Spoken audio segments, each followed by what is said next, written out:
Hello and welcome to SEO Rankings Do Follow podcast. Here we hold regular talks with SEO and digital marketing experts to discuss hot SEO topics and share actionable insights with the SEO community. So subscribe to stay on top of everything going on in SEO. In today's episode, we're going to talk about the challenges of starting and running a digital SEO agency in a competitive market. And we have the perfect guest for this. I want to welcome Anthony Barone, who is the co-founder and managing director of StudioHawk UK. Notice that I said UK because I'll let Anthony share all the details of why we have a distinction there as well. Welcome, Anthony. I want to thank you for taking the time out of your busy schedule to do this with us. Thank you very much, mate. Good to be here. Yeah, and let's just jump right into it. And I'd love to know the long and short of your journey into SEO, how you got into this field. So basically just let us know a bit more about yourself. 100%. So yeah, I'm not a traditional, computer lover who found his way into marketing or did marketing at university and things like that. So my journey started probably I did a pretty useless degree in sport management back in Australia. And I thought I was going to be part of football and run a football club, and that was a waste of time. And I was working at a pub for 6 years, pouring drinks and working in the bottle shop. At the same time, I was also volunteering for an Australian rules football club. And it got to about end of 2017, and a friend of mine was like, "Oh, here's Harry Sanders. They do SEO. You do stats and data. That matches up." And I'm like, "I've never heard of SEO before. What is this?" And then I read about it. I'm like, "That's my logic for going for this role was that's online, that's digital, that'll be around for the next 10 years." And I met Harry, and Harry at the time was himself. And I was like, "Okay, I'll be a junior SEO for 2 days a week, learn something where I don't have to go to uni." And at the same time, I was also working at a nightclub. So I was like, I'll take this 2 day a week job here. And then I'll also work at the pub and I'll work at the nightclub. I soon left the pub and then did 4 days a week pretty quickly at StudioHawk. And I was also working at the nightclub on the Saturday, Sunday. So I was doing 6 day weeks. But my SEO journey has been, I think a lot of people have a similar journey where they just fall into it. So I've come into it and I've come to love it. I've come to understand how important it is. I've come to see what StudioHawk has done and what people like us can do for small to medium businesses and enterprise. And being able to work with so many different businesses has been quite awesome. And, 10 years ago, I'm sitting in a pub doing absolutely nothing. And 10 years later, sitting in the UK, running my own agency with a team in one of the hardest markets in the world. So it's been an absolute journey, I would say. Great story. I'd love to know more about StudioHawk. So specifically started out in Australia with Harry Sanders. So you met him when he was already doing well as an SEO agency with the StudioHawk? So literally I was the second hire at StudioHawk. So it was just like a one-man band. Harry he had about 15 or so clients under his belt, 20 clients under his belt at end of 17, early 18. And then you just learned under Harry as a junior SEO, learning bits and pieces as to what SEO is. Probably took me about 6 months to click. And then Australia really grew from Harry to me to then Lawrence. And then by the end of 2018, we'd had 11 staff and 100 plus clients. And by the end of 19, you had over 20 people. So I left StudioHawk Australia only after 18 months to move to the UK in August of 19. So 18 months of going from no idea what the hell SEO is to go start the business, because I was moving over here and we wanted to start the business over in the UK. So I'm like, okay, throw yourself in the deep end in the hardest market in the world. And Australia has now grown to over 50 people, 400 clients, to be one of the largest dedicated SEO agencies in the country. And here in the UK, I've gone from just little old me to a team of 10 and 70 clients, working primarily with small to medium businesses, helping them get to the top of Google. What was the reason for you going to expand the StudioHawk to UK? At what point did you understand that this is a possibility or that we have to explore? Yeah, so it was a bit of twofold. It was a bit of personal, a bit of professional. So I was moving over here anyway. But back in 2019, our original goal was to move to the UK in 2021, because that was the next logical step.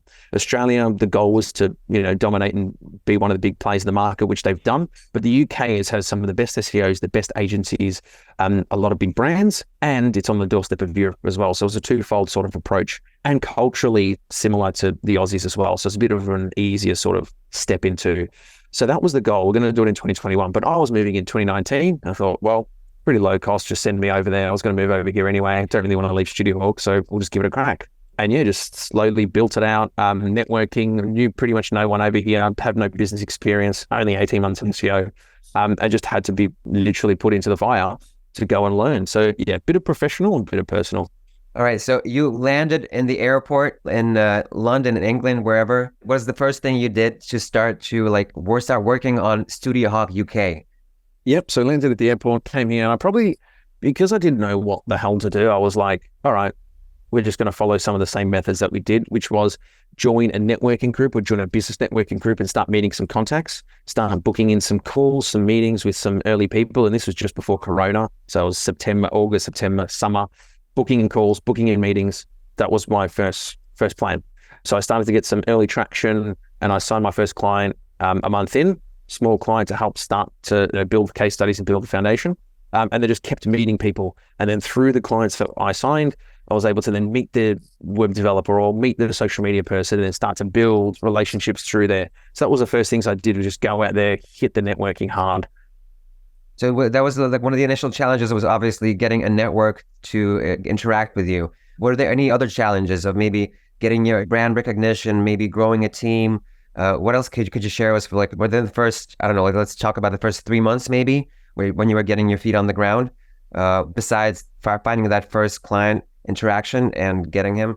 Yeah, so this was just before Corona, so I was really getting a foothold in the landscape. So who are the big players? Who are the small players? Because SEO has lower barriers to entry, and we've come from a bit of a bubble in Australia of like, oh, we're doing really well. So it's just understanding who are our competitors, who are we, and who can be our sort of strategic partners. So because we only do the SEO, I was able to try and find those web developers, the social media, those people who could help refer us and we could refer them. And then the brand was just getting in with the SEO community. So going to my first SEO event was Search London. So going to Search London way back in 2019, and I ended up meeting, not that he'll remember this, but I ended up meeting Kevin Gibbons from Resignal. And he, still one of the leaders. So one of the aspirational ones that we want to try and be in the ring with.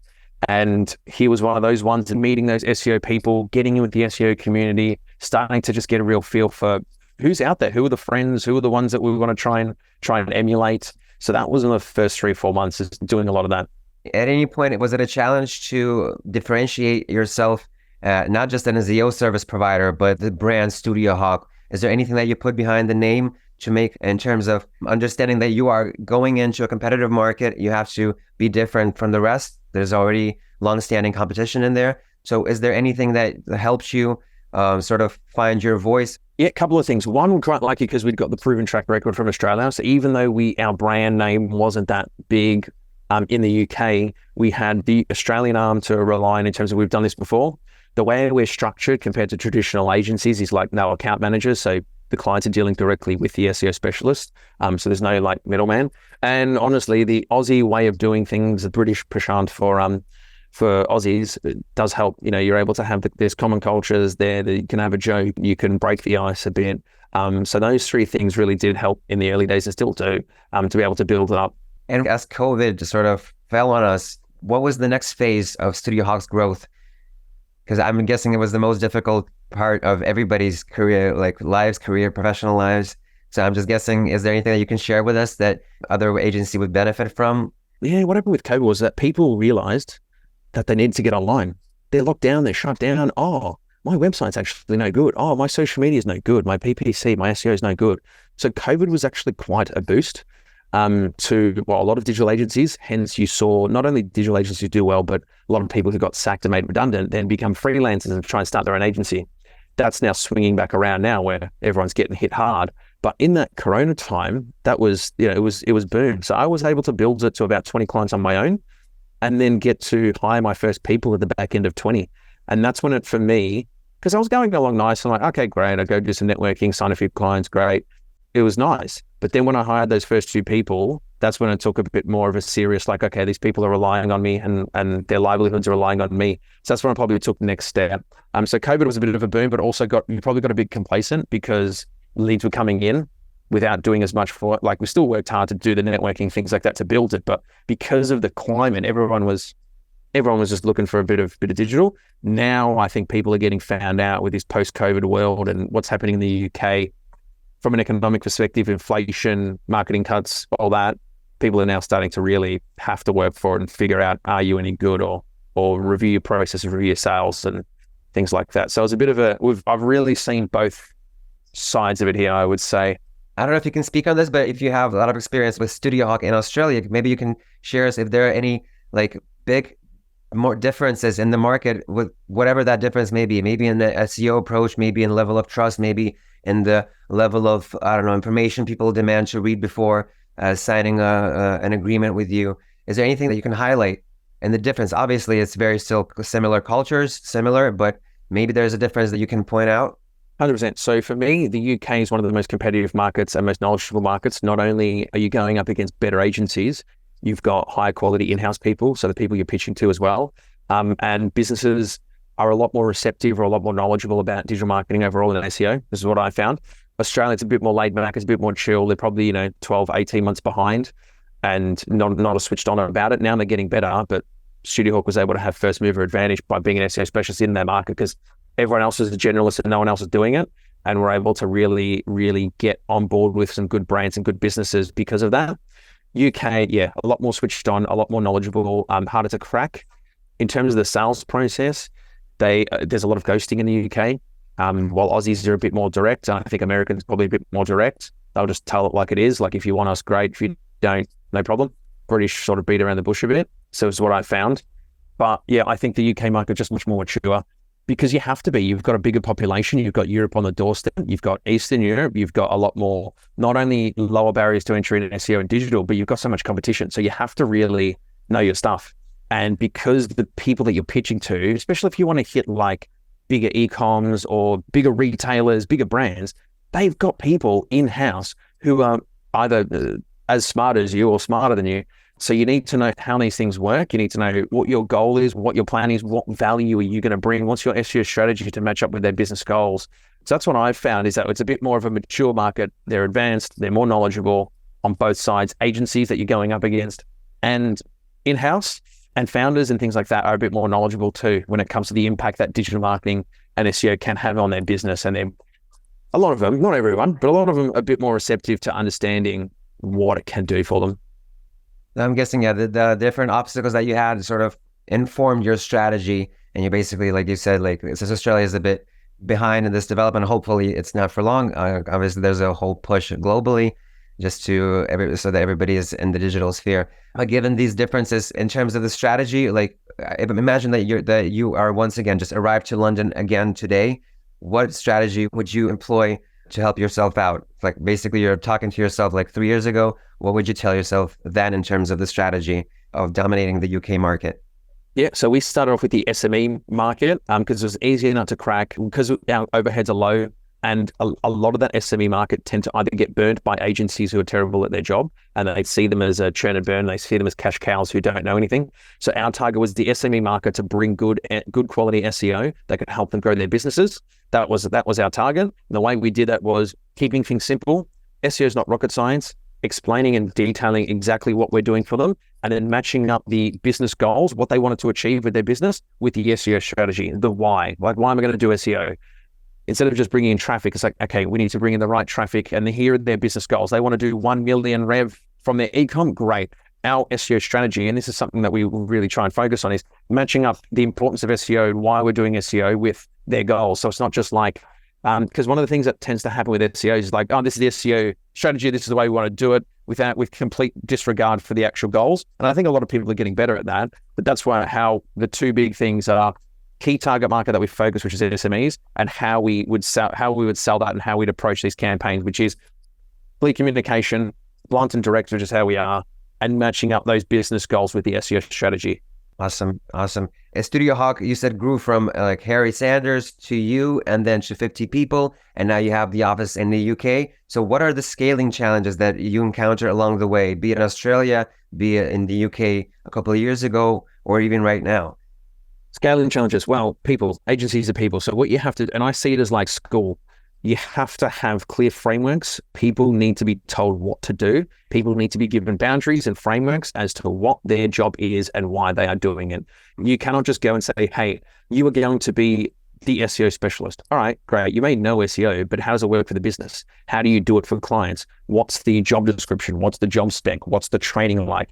You need to give, what's our processes? You need to give those frameworks because if you let people loose, they will fill time with tasks that are low value or They will not do it how you want to do it, or how you communicate to clients, how you're going to do things. So you need to have clear framework, clear job descriptions, clear guidance, like structure in school.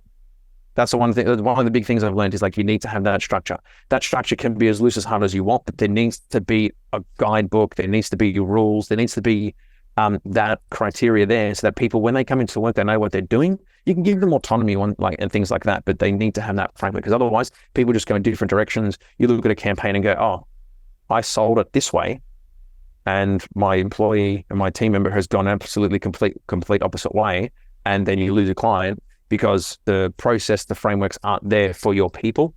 The other one I would say is, when you're looking at scaling or hiring people, or looking at your org chart, think about what the business needs, not what you want or someone who's going for a promotion wants. Think about what the business actually needs, and where you're at from a revenue standpoint, a client standpoint, a position standpoint, cash flow perspective. We made that mistake where we just made up roles because people had been there for 5 years. So we just made up roles. It didn't work because there was no framework, no structure as to what those roles were. There was confusion as to what does that role actually do? And then you have to rework it, and you have to change it, and you have to rejig it. So yeah, that's one of the things, or a couple of things I would say when it comes to scaling is have a clear framework, clear criteria, job specs, and be strong on that, and continue to improve your processes. And the second one is, make sure when you're creating roles or you're hiring, is this what the business needs, not what you as the founder want or someone else wants. So as your client base expands, you obviously have a certain level of quality that you provide as a company, as StudioHawk. So how do you approach building up your team to make sure that you're all going in the same direction, that you can sort of let loose at some point and just trust a new hire, that they are already ready to live out the vision of that StudioHawk has for the clients in the UK, for example? Yeah, there's always going to be hierarchy no matter where you go, but we like to hire based off core values. At smaller, like at our size, you can really get it off energy, off vibes, and off things like that. When you get to 50, you've got a bit more structure and a bit more process to it, because you've got dedicated teams and things like that, and those teams have their own sort of little ecosystems. So we hire off core values, hire off what fits. If I can find people who are good cultural fits, you can train them to do SEO. Hierarchy is always going to be there. I like to look at it from the training perspective. So if we get the right people in that fit our core values and see where we want to go, and again, you're not going to hit it 100% of the time, but if you get that right at the start, then the training. So we've got dedicated training boards. We've got Hawk Academy, which is our basic to advanced training platform that we put our people through. And then also we start to drip feed tasks, so they don't feel overwhelmed. What I like to do is I like to call it the Mr. Miyagi method, or throw them in the deep end, but with lifeboats around. So they get a bit of a chance to grow and really get that pressure on them to try and learn something new and do it. But then also we're there to support them. And that's the way I like to do it. I also like the measure twice, cut once approach, whereby you'll have to take a bit more time at the start to train them up, to show the way. Even if I have a busy day, even if the team has a busy day, you spend that 5 minutes instead of 30 seconds, that 5 minutes will help them so that they shouldn't have to ask questions and they shouldn't stuff it up afterwards. So that's the way we like to do it, is bring them in different things, get them comfortable being uncomfortable. So like in the first couple of weeks, I might have them on a lead call. They might not say anything, but they'll see how I do it. On a report call, someone will be on that. They might, again, a junior will come in, they don't have to say anything, but they'll see how they do it and start to open them up to these experiences, start to bring them up to see how we do things at StudioHawk, our processes, how we communicate, how we do things, and then bit by bit. And then once they get that solid base after about 6 to 9 months, 12 months, then we start to put them on smaller campaigns, and you can start to really show, like, be a bit more autonomous. So yeah, in the early days, it's a lot of nurturing, a lot of training, a lot of trialing and testing, throw you in the deep end. Then as you grow and scale, you've got more structures and frameworks there to really be a bit more rigid. Great. I think we've covered a lot about the initial steps, and I want to talk about a bit more about SEO, basically the services that you provide. So how has StudioHawk been adapting to SEO changes along the way, just to make sure that your clients get the best possible solutions? So what is the approach to just staying on top of SEO? 100%. So one of our core values is continuous learning and growth. So being able to focus on making sure that we are always on top of our game, whether that's signing up to newsletters, keeping an eye on going to events, going to Brighton SEO, making sure that we are at the top of making sure we're at the top of knowledge, but also making sure that we're getting in the community and being friends with some of the best in the game. because they're awesome. The Alita Solaces of the world, being able to know them and hang out with them at certain conferences and things like that allows us to open up insights to things that you just wouldn't, like, you take you a while to find, because that's why they're some of the best in the game. We try, and so that's one of our core values. That's why we want to do it, and making sure that we share wins and share lessons. So what we'll do as a team is we'll go through certain campaigns and go, hey, this campaign's doing really well. Whoever's the SEO specialist that's leading that campaign, we'll get them to do a presentation and be like, hey, here are some of the things, what are some of the things that you've done to really make this campaign great? Like to share industry expertise, share industry insights, do workshops, run through talks that people have done at conferences and dissect them. So really keeping on top of that. So we're at the forefront. We're able to learn from people's mistakes. We're able to learn from some of the SEOs out there that do really, really good stuff. And then also trial and test some of the cool stuff that we do on the learning aspect, on the training process, on the reporting, on Google Sheets formulas. Every little part of that, we're looking to improve and try and do best in class sort of stuff. But you do that from learning from other people and then trialing and testing as well. Great that you mentioned Alita Studies. We're actually doing the next episode with her. So yeah, we're going to be recording that in a couple of weeks. And I just wanted to know, in your view, where do you think the SEO is heading in terms of, like, we see the AI, we see different stuff popping up. How does that transform your approach? Is there anything that other agencies need to be definitely aware of right now, even if they're thinking like, oh, let's give this ChatGPT thing another half a year to develop and then we'll start using it? Just anything that you can touch on that helps you get the results that you need, or something that you are on your radar, it's on the horizon coming up real soon. Is there anything that you take into account? I know it's a very open question, so whatever you can speak on in terms of technologies and SEO or in agencies, yeah, we would love to know. 100%. So yeah, ChatGPT, again, that's been a great tool to be able to speed up work and be able to improve your processes. I think if people aren't using it, or if they're scared it's going to take their jobs, you're not using it right. So ChatGPT or any GBT thing like that has been great to speed up the work. I think SEO is not going anywhere. I think it's only going to get harder. I think with SGE coming in and Google trying to make a better experience and provide a better answer, forces SEOs and forces businesses to do a better job on their content. Hence, Google has been hammering helpful content updates for a little while now, with a massive sign over their head saying, can you please stop writing terrible crap and please put some good effort. This is why they're going hard on EEAT and they're going hard on SGE. Look at some of the tests that like Kevin Indig did on SGE and looking at the results that come up for like e-commerce and having great product descriptions and product pages. Like, gone are the days where SEO is just free traffic. SEO you've always had to earn, but this, like, with these current changes, you're going to have to earn it even more, because it takes so much hard work, so much effort, so much graft, so much time, money to be able to get to first page results. You think these people are going to let it slip away? So Google's changing. I think people who are already doing well on SEO have to fight even harder. And those who want to make SEO a bigger channel are just going to have to work even harder on that content, on the quality. What is that experience that they're giving their user? Are they targeting the right, those days of 2000s, 2010s are gone, and you'll still see it.